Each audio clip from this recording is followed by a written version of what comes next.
My name's Anthony Jackson. Everybody calls me Jack. I'm the continuing care manager here at JourneyPure Bowling Green. Why am I passionate about this work? I see the changes that it made for my family members, how much closer we are, and now that I see the benefits and the way it's helped us, I kind of have a sense that I should give back. Should help other families reach that same level.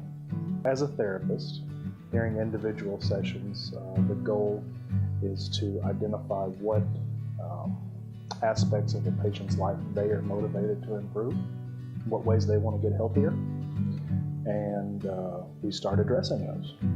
We make a list of those goals, we make timelines, and we start strategizing ways, solutions for their problem. Just one of the modalities that I rely on heavily is DBT, dialectical behavior therapy. It's kind of like cognitive behavioral therapy, but with a little Eastern influence, like mindfulness and meditation involved.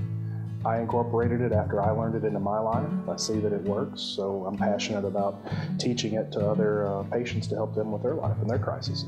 One of the stories about patients that's the closest to me, when I started here, recovery coaching was a new program. I hadn't heard about it before. I get educated. I start using the app with the patients to help them stay connected to treatment for the first year after they're out of treatment. And I recently, I would say 2 months ago, had a patient that finally achieved a full year of sobriety using the app post-treatment. So it was a big celebration. We invited him for our Christmas party to come down, and it was nice to be able to just pat somebody on the back and say, hey, you did what your goals were. You achieved that, so good job.